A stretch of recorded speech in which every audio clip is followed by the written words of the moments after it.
सभी दोस्तों को प्रणाम। ओम नमः शिवाय। स्वागत है आपका फिर से एक नई वीडियो के अंदर। और आज की इस वीडियो के अंदर हम बात करेंगे कि शक्तियां सिद्धियां जो होती है और आत्म ज्ञान जो होता है उन दोनों के अंदर क्या फर्क होता है, कि मतलब कैसे लोग, क्योंकि आपने सुना ही होगा ना कि अधिकतर जो अच्छे गुरु होते हैं, जो अच्छे लोग होते हैं, वो हमेशा यही कहते हैं कि इन शक्तियों सिद्धियों से बच जाओ, ये आपके काम की नहीं है, ये आपके आत्म ज्ञान के रास्ते में रुकावट है, इनके रास्ते में रोड़ा बनती है। तो ऐसा क्यों होता है कि ये इसके रास्ते में रुकावट क्यों बनती है, क्यों इनसे आपको अलग रहने को कहा जाता है। और नॉर्मली क्या होता है कि हमें आत्म ज्ञान, जैसे हम नॉर्मल लोग हैं, भाई मैं अभी आपको अब खुद को आपके अंदर ही इन्वॉल्व कर लेता हूं कि चलो हम सब नॉर्मल लोग हैं, तो हमारे लिए तो क्या है, हमारे लिए तो शक्तियां ज्यादा इंपॉर्टेंट है ना। कि कोई आदमी भाई कुछ किसी तरह की कोई शक्ति दिखा रहा है तो हम तो यही मानेंगे कि यही ज्यादा पावरफुल है। जबकि दूसरी तरफ कोई आत्मज्ञानी व्यक्ति होगा तो उसके अंदर तो कोई जरूरी नहीं है कि कोई शक्तियां हो। इतने बड़े संत हुए हैं, सिद्ध पुरुष हुए हैं, महापुरुष हुए हैं, तो उनके अंदर ऐसी कोई विशेष शक्तियां हो ऐसा तो हमने नहीं देखा। तो आत्मज्ञानी है, उसके अंदर कोई शक्तियां नहीं है, लेकिन फिर भी उसको ऊपर बताया जा रहा है। लेकिन हमें तो ये लग रहा है कि शक्तियों वाला आदमी ज्यादा पावरफुल है, और जिसके पास आत्मज्ञान, अगर उसके पास कोई शक्ति नहीं है तो उसको तो हम नहीं मानेंगे। नॉर्मली तो हमें शक्तियों वाले ज्यादा अच्छे लगते हैं ना। लेकिन हमने सुना यही है कि सब लोग कहते हैं कि इनके चक्कर में मत फंसना, आत्मज्ञान ज्यादा अच्छी चीज है। तो आत्मज्ञान ज्यादा अच्छी चीज कैसे है और कैसे ये शक्तियां सीधी आपको उलझा सकती है, और ये आत्मज्ञान से नीचे की अवस्था कैसे, उसके बारे में हम बात करेंगे। ठीक है, तो इसको मैं आपको एक एग्जाम्पल से आपको ये बात समझाऊंगा, और एग्जाम्पल से मुझे उम्मीद है कि आपको बड़े अच्छे से ये बात समझ आ जाएगी कि दोनों के अंदर डिफरेंस क्या है।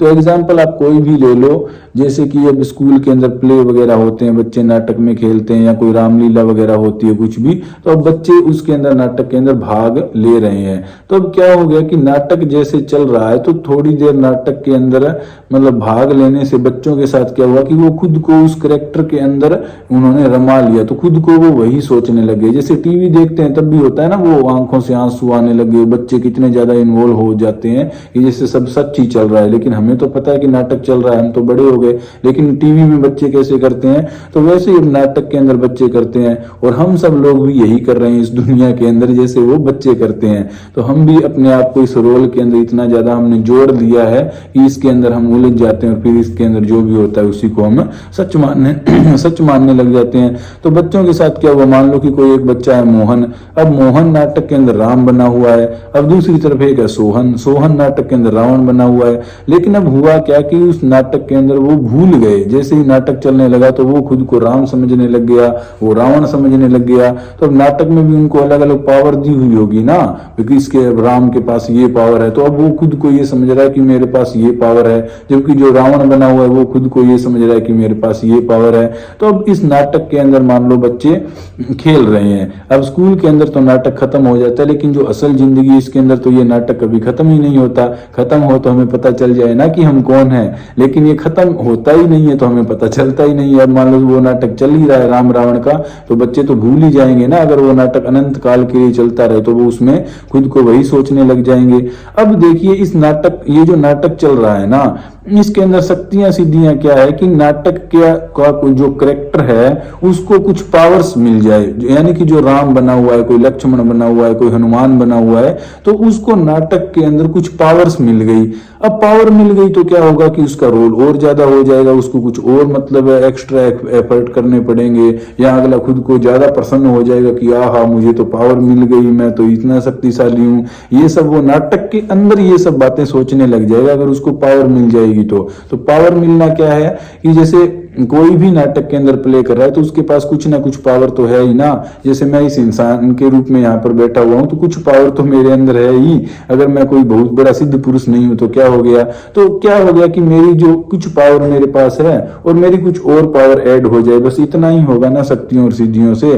कुछ एक्स्ट्रा पावर जो आम आदमी के बस की बात नहीं है, तो वो पावर मेरे पास आ गई। लेकिन हुआ क्या, नाटक में बच्चे के पास आप कितनी ही उसको पावर ज्यादा दे दो, लेकिन उससे क्या होगा कि क्योंकि वो उलझा हुआ तो नाटक में है ना, वो खुद को तो भूल गया। मेन बात तो यही है। तो आत्म ज्ञान क्या है कि अब नाटक जो है उसके अंदर किसी एक बच्चे को ये याद आ जाए, जैसे सब बच्चे नाटक के अंदर उलझे हुए, एक बच्चे को ये याद आ जाए कि भाई मैं तो मोहन हूं, या मैं तो श्याम हूं, या मैं जो भी हूं, मतलब जो उसका बच्चे का असली नाम है दुनिया में, तो उसको वो याद आ जाए कि मैं तो ये हूं और ये तो नाटक चल रहा है। तो जैसे ही उसको ये पता चल जाएगा कि ये नाटक चल रहा है, मैं तो असली में ये हूं, तो वो जो बच्चा है उस नाटक के अंदर, उसको हम आत्मज्ञानी कहेंगे। अब चाहे उसके पास कोई पावर नहीं है, अब मान लो कि वो उस नाटक के अंदर सिपाही बना हुआ है, इधर राम के पास इतनी पावर है, इधर रावण के पास इतनी पावर है, सब ऐसे लड़ रहे हैं, और वो बच्चा है जिसको पता लग गया कि ये नाटक चल रहा है, उसके पास कोई पावर नहीं है, वो सिपाही बना हुआ है मान लो उस नाटक के अंदर, लेकिन पावर नहीं है, लेकिन फिर भी वो सबसे ज्यादा सुखी है। सुखी मान लो उसको, आप कैसे भी मान लो, लेकिन उसको सत्य का बोध तो है ना कि ये नाटक चल रहा है। भाई चाहे तुम रावण को मार दो और चाहे तुम कितना ही मतलब खुश हो लो कि मेरे पास पावर है, राम बनकर तुम खुश हो जाओ कि मेरे पास पावर है, ये रावण मर जाएगा,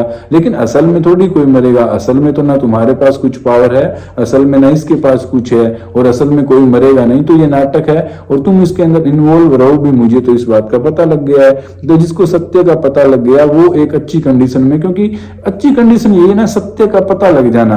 भाई झूठ के अंदर आप झूठ में कितना ही आनंद मना लो, कितना ही आनंद मना लो, कौन आदमी ऐसा है जो झूठ की मतलब खुशी चाहता है। ठीक है, आपको मान लो घर में नुकसान हो गया, आपके घर में कोई आग लग गई, कुछ ऐसा हो गया, कोई दुर्घटना हो गई, अब 2 लाख रुपए का आपको मान लो वहां नुकसान हो गया, जितना भी अपने अपने लेवल के हिसाब से।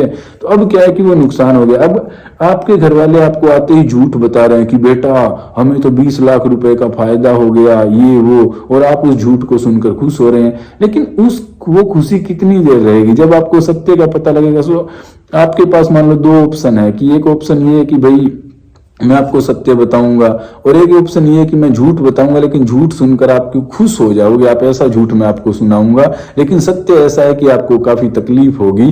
तो आप क्या सुनना पसंद करोगे? मुझे लगता है कि हर इंसान जो भी यहाँ पर एग्जिस्ट कर रहा है दुनिया में, वो तो सत्य ही सुनना चाहेगा ना। हाँ ठीक है, मैं ये कह सकता हूँ कि भाई एक बार मुझे झूठ सुना दो, मैं खुश होना चाहता हूँ, लेकिन अंत में तो मुझे सत्य तो बताओ कि चाहे मैं दुखी हूं, चाहे मेरा जो मर्जी नुकसान हुआ, मुझे बता तो दो कि सत्य क्या है। तो सत्य की तो अपनी इंपॉर्टेंस है ना। तो उस नाटक के अंदर बच्चे ने क्या है कि सत्य को जान लिया, सत्य को जान लिया कि ये भाई नाटक चल रहा है, ये रोल प्ले कर रहे हैं। तो अब उसकी कंडीशन आप समझ सकते हो, उसने सत्य को पा लिया ना, सत्य को जान लिया। तो मुझे तो लगता है कि वही खुशी और आनंद की बात है। जबकि दूसरे क्या है, वो झूठ में जी रहे हैं।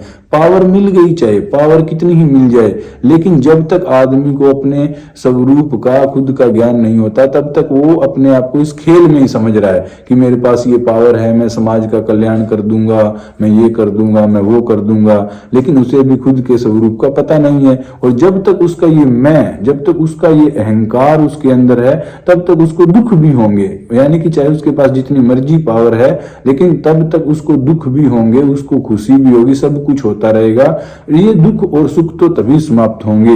ये सारी समस्याएं जो भी चल रही है, ये तभी समाप्त होगी जब आदमी को पता चल जाएगा कि मैं इन सब से अलग हूं, इस सब नाटक से मेरा मतलब इतना वास्ता नहीं है, ये नाटक तो अपने आप ही चल रहा है, मैं सिर्फ इसको देखने वाला दृष्टा हूं, मतलब करता नहीं हूं। ये कर्ता भाव जब छूट जाए कि मैं करने वाला हूं, जब राम को ये पता चल जाए उस नाटक के अंदर कि मैं तो राम बना हुआ हूं, असल में तो मैं मोहन या सोहन जो भी है मैं वो हूं, और मैं ये रोल प्ले कर रहा हूं, तो वो एक आत्म ज्ञान की स्थिति हो जाती है। जब आप खुद को जान लेते हो कि मेरा असल स्वरूप क्या है, और यहाँ पर मैं जो है एक रोल प्ले कर रहा हूं, इस रोल प्ले को आप समझ जाते हो, तो वो आत्मज्ञान की स्थिति है। जबकि शक्तियां सिद्धियां क्या है कि वो तो आपकी पावर को बढ़ा देगी, लेकिन आपका मैं खत्म नहीं होगा, आप इस झूठ से बाहर नहीं आ पाओगे, झूठ के अंदर ही रहोगे।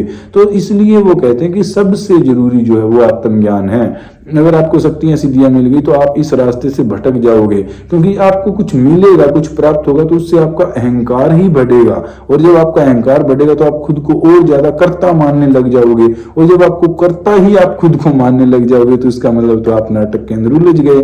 तो ये कर्ता का भाव छोड़ना ही है, इसलिए कुछ ना मिले तब ये कर्ता का भाव छूटता है, और ये छूटता है तब आत्मज्ञान होता है। और एक बार आत्मज्ञान हो जाए उसके बाद में ये शक्तियां सिद्धियां और ये मतलब आपके पास आ ही जाते। आपको तो कोई वो रहा नहीं ना, क्योंकि अब जैसे मेरे अंदर कुछ भी आ जाए तो मैं ये समझ रहा हूँ ना कि ये शरीर है और ये मतलब दुनिया है और ये प्रकृति, ये भी प्रकृति का हिस्सा है, ये जो मन है इसके अंदर वो भी प्रकृति का हिस्सा है, बोल रहा है कर रहा है, सब प्रकृति का हिस्सा है, और जो मेरे चारों तरफ है वो भी प्रकृति है।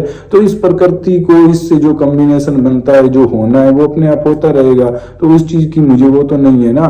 तो इस तरह से आत्मज्ञान के अंदर ये स्थिति आती है।